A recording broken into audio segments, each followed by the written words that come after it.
ஜென்ரலா இந்த ஆட்கள் நாட்கள் வேலைன்னு சொல்லுவாங்க. மென்னு டேஸ் ஒர்க்குபா. இதை வச்சு ரிலேட் பண்ணி கொஸ்டின் கேட்டா formula இதான்பா. M1 D1 by W1 equal to M2 D2 by W2 பா. அதாவது ஆட்கள் நாட்கள் வேலை இதை வச்சு கொஸ்டின் கேட்டாங்கன்னா இந்த ஃபார்முலாவை ஃபாலோ பண்ணுங்க.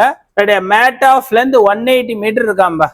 இல்ல எத்தனை ஆட்கள் பா சொல்றா? 15 உமன். அது எழுதுங்கப்பா. M1 இடத்துல 15 உமன் இருக்காங்க. அந்த வேலையை அவங்க எத்தனை நாள்ல முடிக்கிறாங்கன்னா 12 நாட்கள்ல.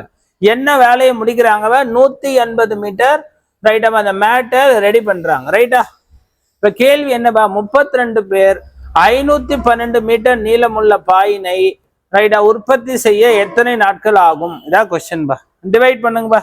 15 12 180 அடிச்சிட்டோமா? அப்ப D2 equal to cross multiply பண்ண 512 by 32 பா. இதை டிவைட் பண்ண 16 நாட்கள் ஆகும் அப்படின்னு பாக்குறோம். ரைட்டா? அப்ப 16 டேஸ்ல இந்த வேலை முடிஞ்சிருக்கும்பா.